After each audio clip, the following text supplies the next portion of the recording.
Baik, Assalamualaikum warahmatullahi wabarakatuh. Good evening, everyone. How are you today? Hopefully, you will be very fine and great. Meet with me again, Mr. Ali Irham, the English teacher of Semansaso SMA in Satu Suka. Today, we will learn about eight part of speech, or 8 macam kata di dalam bahasa Inggris. Baiklah, eh, teman-teman semuanya, kali ini kita akan membahas 8 macam kata di dalam pembelajaran bahasa Inggris. English grammar dasar. Ya, atau dikenal dengan 8 part of speech. Baiklah, sebelumnya mari kita ulas beberapa hal terkait dengan macam-macam kata. Di dalam pembelajaran bahasa Inggris di sekolah formal, di mana pembelajaran bahasa Inggris di sekolah formal itu berdasarkan textbook. Artinya, pembelajaran bahasa Inggris difokuskan pada pemahaman teks berikut macam-macamnya. Nah, mengapa kita harus belajar macam-macam kata? Perlu kita ketahui bahwasanya teks seperti halnya teks naratif, teks recount, teks descriptive, report, procedure.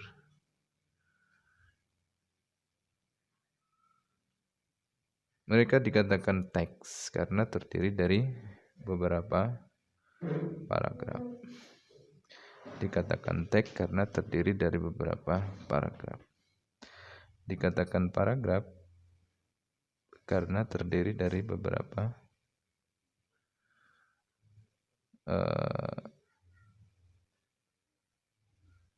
kalimat, dan dikatakan kalimat karena terdiri dari beberapa kata.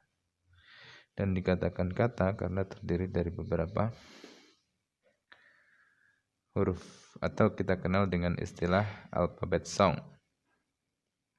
Alphabet letter, yang dalam pembelajaran bahasa Inggris for Kids itu seringkali disampaikan dengan lagu, atau kita kenal alfabet dengan istilah alphabet song. Ya, fokus pembelajaran kita sekali ini adalah pada macam-macam kata. Kinds of word, macam-macam kata. Baik, kembali ke topik pembelajaran kita, macam-macam kata. Dalam bahasa Inggris ada 8 macam kata. Yang pertama adalah noun atau kata benda yang di dalam kamus disingkat dengan singkatan KB. Kemudian yang kedua pronoun atau kata ganti yang di dalam kamus disingkat dengan istilah KG. Kemudian ada verb atau kata kerja. Di dalam kamus terdapat banyak singkatan untuk kata kerja. Ada KKI, kata kerja intransitif, yang mana kata kerja yang tidak membutuhkan objek langsung dalam kalimat, atau KKT, kata kerja transitif, yaitu kata yang membutuhkan objek langsung di dalam sebuah kalimat. Dan masih banyak lagi macam-macam kata kerja, diantaranya KKP, kata kerja bantu, dan lain sebagainya. Kemudian yang keempat ada adjektif atau kata sifat, di dalam kamus disingkat dengan istilah KS, singkatan dari kata sifat. Kemudian ada adverb, kata keterangan, disingkat dengan KK. Kemudian ada conjunction, kata sambung atau kata penghubung, disingkat dengan istilah kasam. Kemudian ada preposition atau kata depan disingkat dengan istilah KD. Dan yang terakhir ada interjection atau kata seru disingkat dengan K seru. Ya, demikian tadi 8 macam kata yang akan kita kupas tuntas secara detail. Ya. Untuk mengawali pembahasan kali ini, saya akan mengawali dengan pembahasan pada macam kata yang pertama, yaitu noun atau kata benda. Noun atau kata benda. Dalam kamus disingkat dengan KB. Baiklah. Definisi dari noun itu sendiri adalah noun is a word used as the name of anything, a person, an animal, an object, a place, a situation, a quality, or an idea. Noun adalah kata benda atau sebuah kata yang digunakan untuk nama benda yang meliputi orang, kemudian animal, ada objek,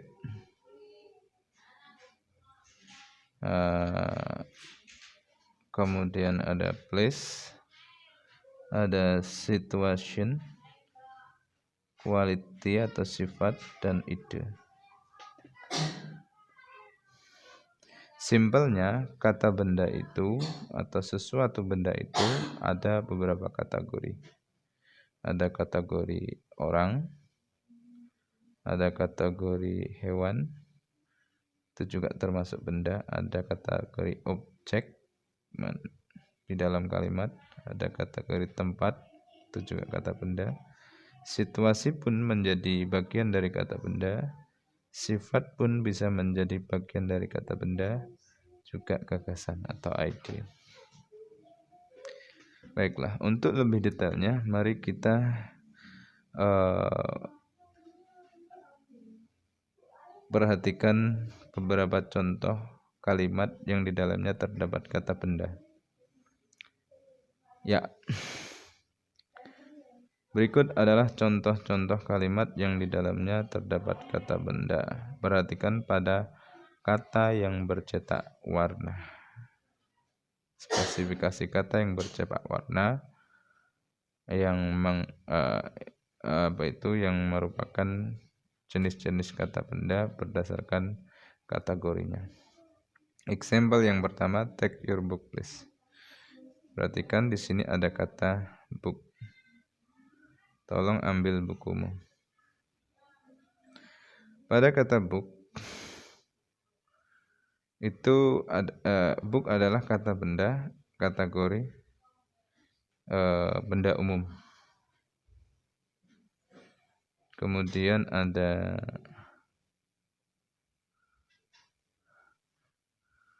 Ali. Ali itu kata benda kategori orang. Kemudian ada tiger, kategori hewan atau binatang. Kemudian ada man, kategori objek. Maksudnya di sini adalah man sebagai kata benda yang posisinya di dalam kalimat ini dia sebagai objek. Sedangkan subjeknya adalah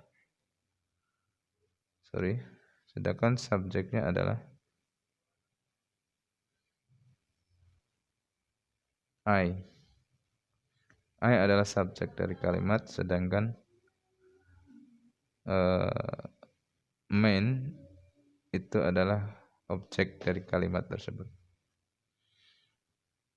Kemudian ada Jakarta is the capital of the Indonesia. Jakarta merupakan kata benda kategori tempat. Kemudian pleasure adalah kata benda kategori situation. Nah, di dalam pembelajaran grammar, bahasa Inggris grammar, situasi itu termasuk kata benda. Dia termasuk dalam kategori kata benda abstrak, kata benda yang tidak dapat dilihat. Termasuk juga kindness, itu kata benda yang tidak dapat dilihat atau abstract noun yang dibentuk dari kata sifat kind. Kemudian ada belief, kata benda yang tidak dapat dilihat, artinya kepercayaan. Ya, untuk lebih detail kita akan membahas satu persatu contoh kalimat yang di dalamnya ada kata benda sesuai dengan kategori kata benda itu sendiri. Yang pertama, kita akan membahas tentang kata benda untuk kategori anything. Kata benda untuk kategori anything dalam hal ini adalah book. Book ini kata benda umum. Kata benda umum, dia termasuk kata benda umum kategori anything. Ya. Untuk lebih jelasnya, agar kita tahu apa fungsi dari singkatan KB kata benda itu, mari kita lihat pada kamus yang sudah saya sediakan. Ya. Kalau kita mengetik kata book di dalam kamus, maka yang akan kita temui adalah seperti ini. Ada simbol KB. Itu artinya apa? Kata benda. Makna yang pertama itu buku. Makna yang kedua, kitab. Makna nomor 3, oh tidak kelihatan. Ya. Ya, fungsi dari singkatan KB adalah untuk mengetahui apakah makna yang kita tuju itu memang benar-benar kata benda, sehingga kita bisa menempatkan kata tersebut di dalam kalimat dengan benar. Oke, yang kedua, kategori person. Ali merupakan kata benda kategori person. Person dalam hal ini adalah orang, nama orang. Baiklah, untuk lebih jelasnya kita cek di kamus. Nah, apabila kita mencari kosakata atau kata sulit dengan kata kunci dengan kata ali, maka kita tidak akan menemukan di dalam kamus, karena ali nama orang itu tidak masuk dalam daftar kosakata di dalam kamus bahasa Inggris manapun. Karena ali pada dasarnya kata ali itu berasal dari kata bahasa Arab, sehingga kita tidak akan menemukan di dalam kamus bahasa Inggris. Baiklah, yang selanjutnya kata benda kategori animal. Perhatikan kata tiger. Tiger seperti yang kita tahu artinya adalah harimau. Harimau itu kata benda hidup kategori animal, hewan. Untuk lebih jelasnya, mari kita cek di dalam kamus apakah tiger memang benar kata benda sesuai dengan simbol yang kita temukan. Bahasaan di sini ada simbol KB yang artinya harimau adalah kata benda.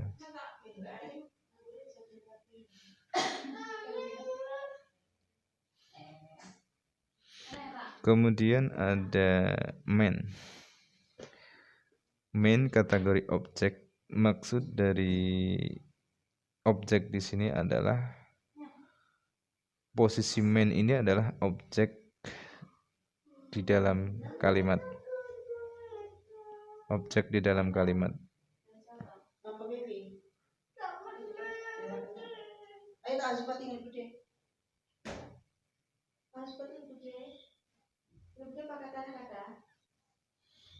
Sedangkan subjeknya adalah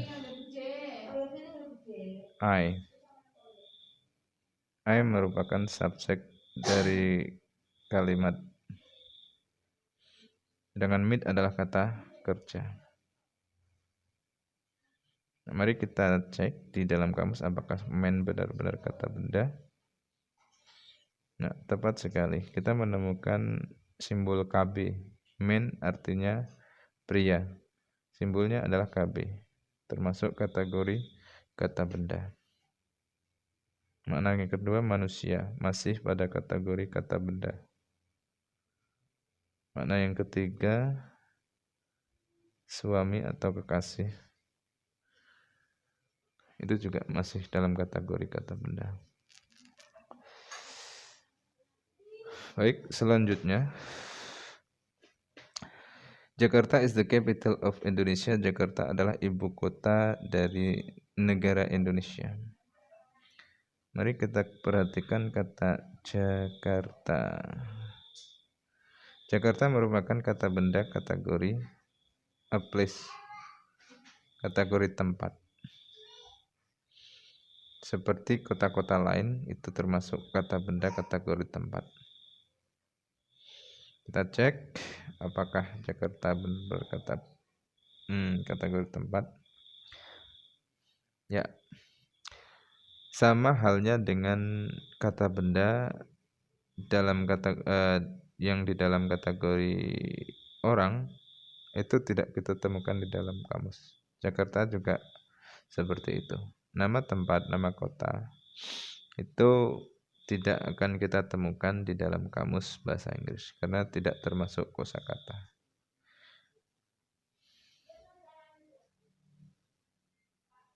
Baik, yang selanjutnya adalah kata benda kategori situation.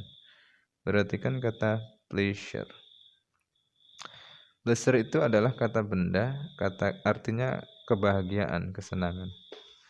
Seseorang tidak akan bisa melihat kebahagiaan. Kebahagiaan merupakan situasi atau suasana hati seseorang. Dan kita tidak akan bisa melihat kebahagiaan, namun bisa merasakannya. Nah, kebahagiaan itu di dalam kamus bahasa Inggris, dia termasuk kategori kata benda abstrak, kata benda yang tidak dapat dilihat. Kalau bahagia, itu merupakan kata sifat. Tapi kalau kebahagiaan, dia termasuk kategori kata benda.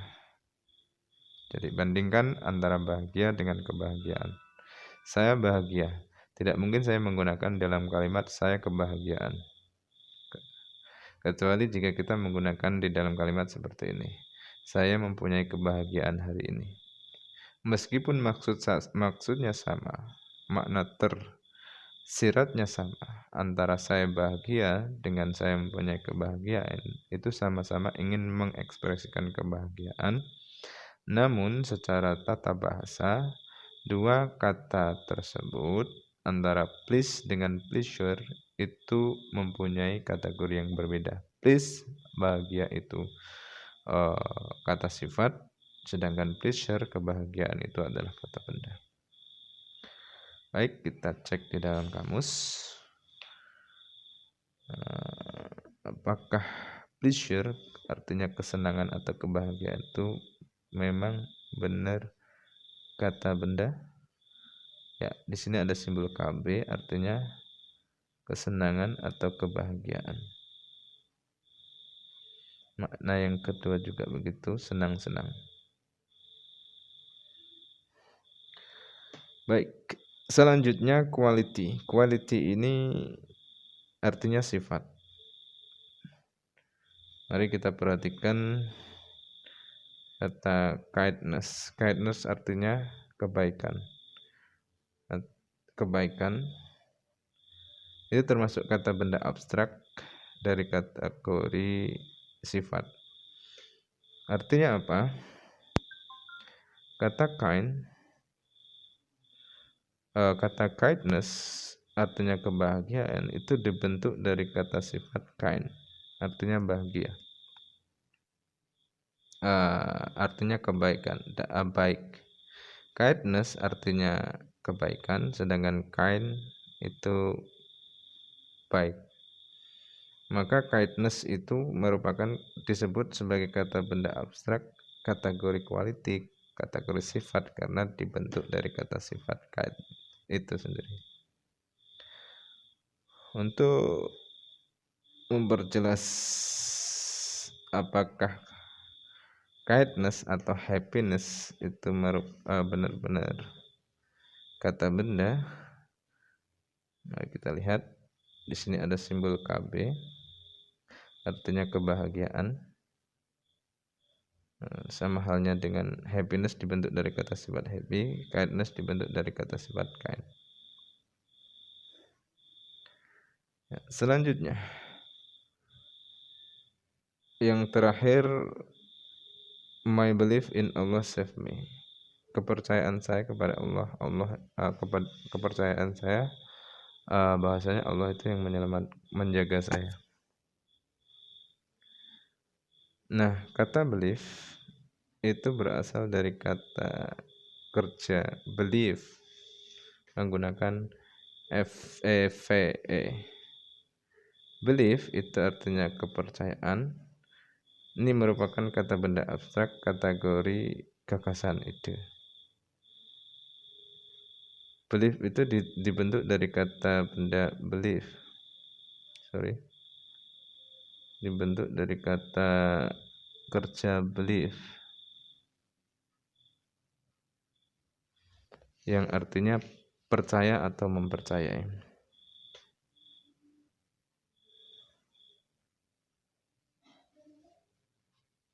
Untuk memperjelas apakah belief memang benar-benar kata benda, sini kita temukan bahwasanya belief ada simbolnya adalah KB, artinya kepercayaan atau anggapan.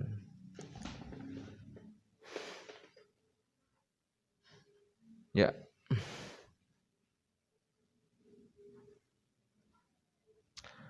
Baiklah teman-teman sekalian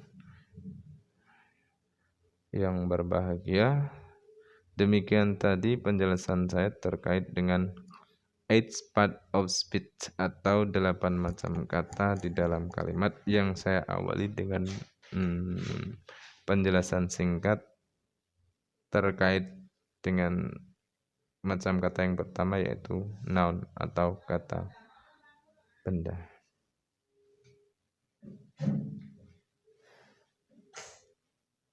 Ya, sebagai bahan review atau untuk merefresh pemahaman kita, akan saya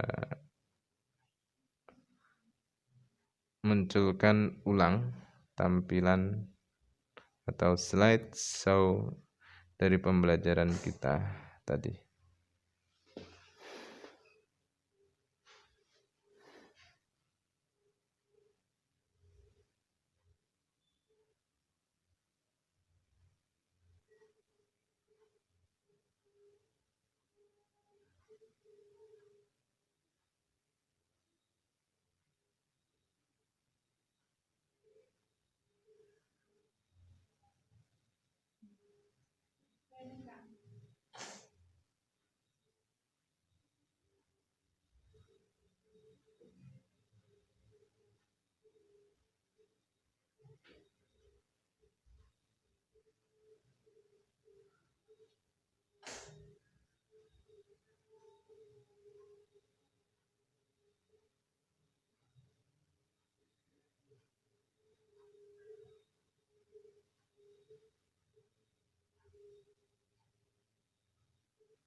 Baik, that's all what I can deliver to you all. Hopefully it will be useful for you and for me. Thank you so much for your attention.